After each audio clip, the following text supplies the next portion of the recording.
5 Dark Secrets of Covert Narcissists. Today I'm going to break down 5 dark secrets covert narcissists never want you to know. Once you understand them, you'll see why you missed the signs before, and how they were quietly manipulating you the whole time. Most importantly, knowing these 5 secrets will help you protect your energy, your mind, and your peace. Have you ever felt that something was off about a person in your life?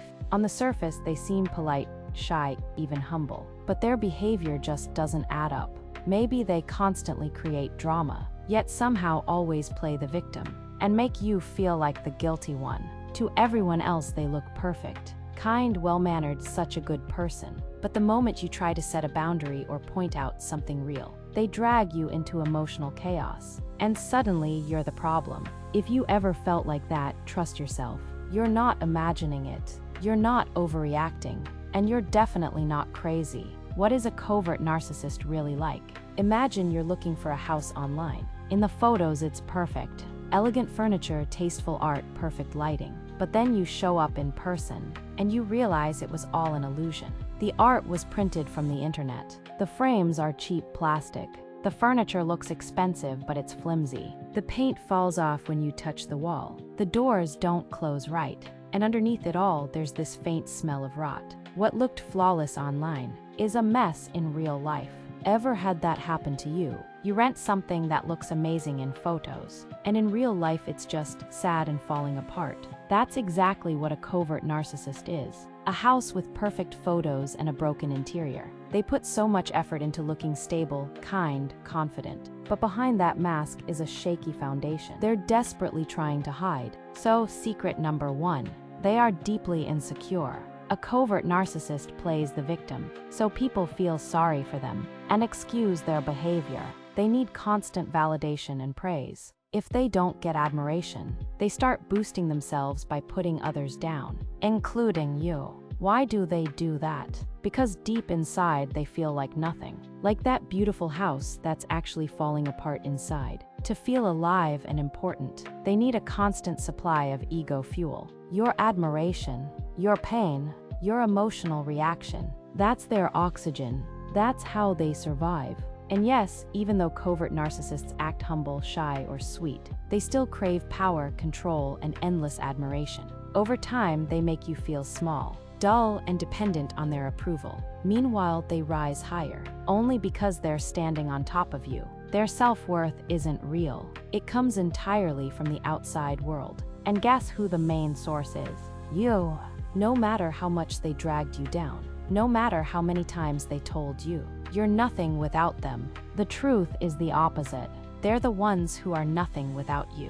Why didn't you notice it at first? Because they do it slowly, quietly. They start with tiny comments, little complaints, so small you don't even register them. Step by step, they push your boundaries, carefully, so you don't run too soon. They feed off you for a long time, until you become emotionally dependent on them. By the time you notice, you're already hooked. And how can this knowledge change your relationship with them? It helps you stop taking everything personally. You finally see your own value.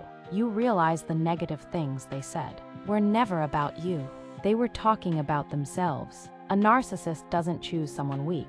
They choose someone powerful, someone with energy, so they can drain it. So take every insult they ever threw at you and flip it. They said your education wasn't good enough. They feel insecure about their education. They said you can't cook, can't clean, can't parent. That's how they feel about themselves. Flip every accusation, even if it sounds ridiculous, and suddenly everything makes sense. You'll feel immediate relief. You weren't weak. You were being manipulated, broken down on purpose. And once you understand your worth, something changes inside you. You stop feeling sorry for them. You stop praising them. You stop believing them. And just like that, you cut off their energy supply. Secret number 2. They're paranoid. On the outside, a narcissist can look calm, confident, even charming. But under that mask, their mind is running at full speed, always scared of being exposed, betrayed, or rejected. And that paranoia drives a lot of their behavior. Why? Because in a narcissist's world, losing control feels like a disaster. They are terrified of losing power and convinced people are out to get them.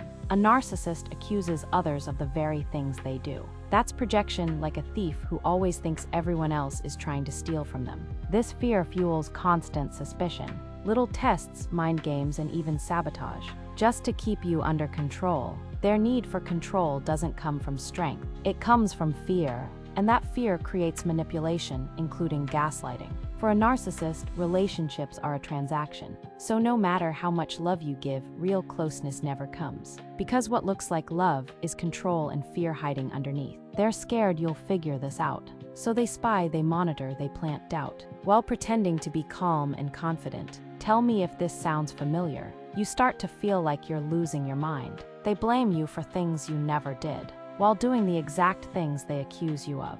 And by the time you finally see the truth, their plan is already in motion. Secret number 3. Covert narcissists are two-faced. In front of others, they act like saints, but behind closed doors, they lie, manipulate, and think only about themselves. It's not always about having two families, though if someone could pull that off, it would be a narcissist.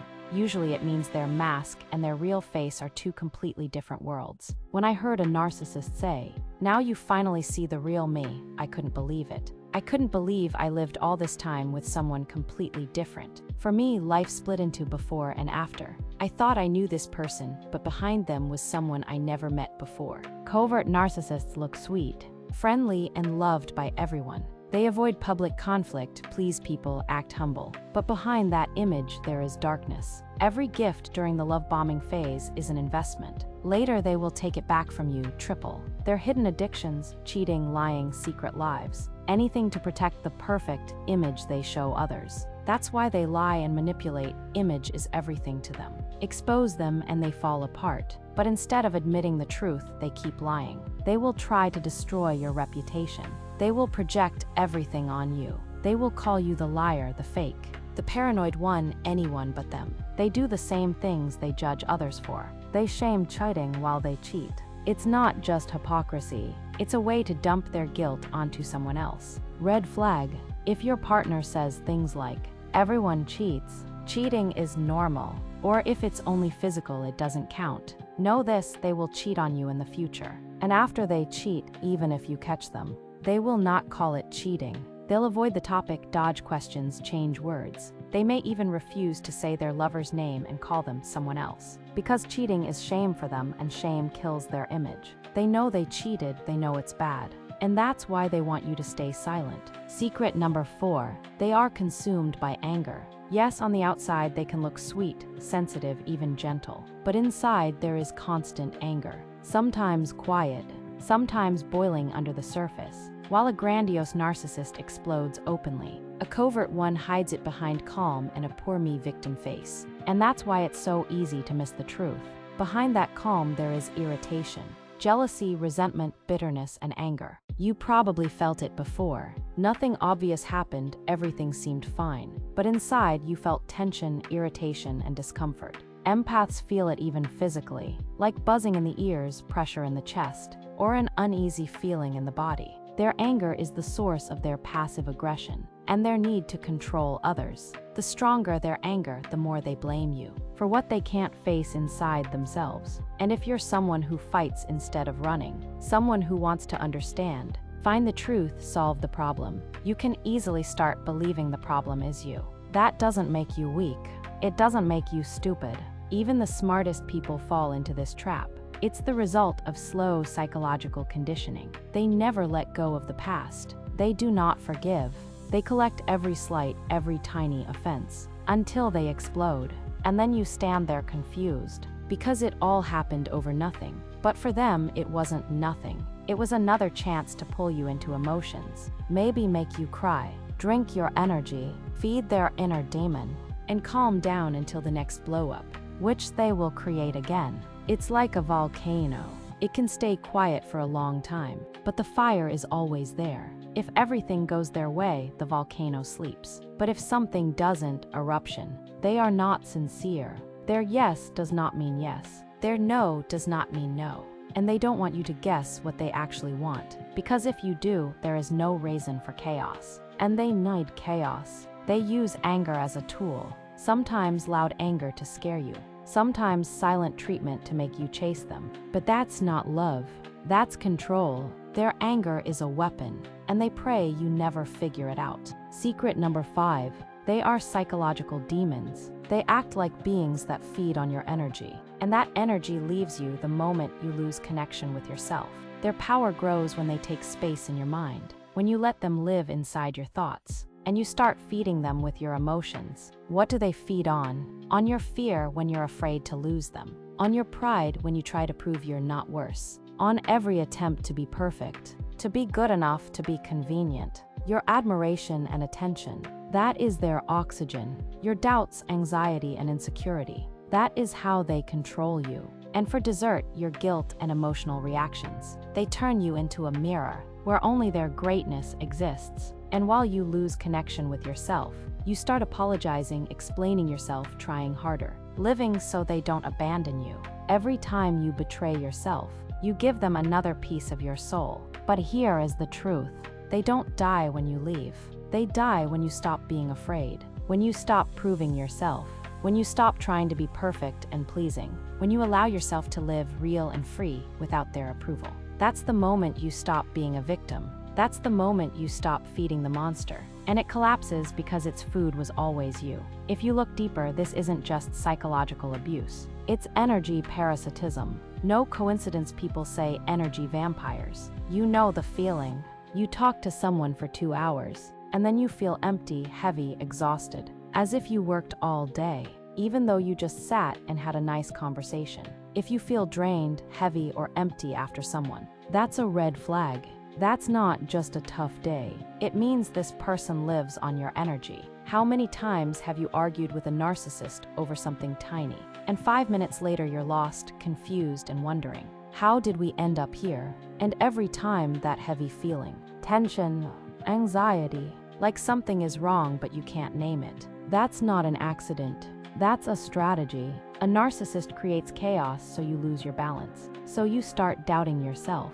So you stop trusting your own eyes and ears. While you're trying to understand what's happening, they take control. I'm right, you're the crazy one. And they drain you emotionally in the process. And when you're exhausted, they calmly say, let's just forget it. Not because they want peace, but because you're already drained. And that makes you easy to control. Mission accomplished. A covert narcissist isn't a mature adult. They're an insecure, jealous, scared little devil who fears being exposed more than anything. Their whole world is a mask, a fake identity they protect at any cost. And here's the truth they hate the most. You don't have to play their game. You don't owe them explanations. You're not responsible for healing their wounds. You are not a battery for their ego. They like to act like they don't need you. But that's a lie. You were the source. Your empathy, your energy, your ability to love. That's what kept everything alive. And when you choose yourself, their world falls apart. Panic, scrambling, searching for a new supply fast. That's why they jump into new relationships right away. They knight a new host, but you're not their reflection anymore. You are your own light. You walked out of that dark room, and you took the switch with you. No more feeding their fear. No more being the convenient one. You're taking back your energy, your dignity, your health, your freedom. You're taking back you. And that is what scares them the most. You woke up, and you're not afraid of them anymore.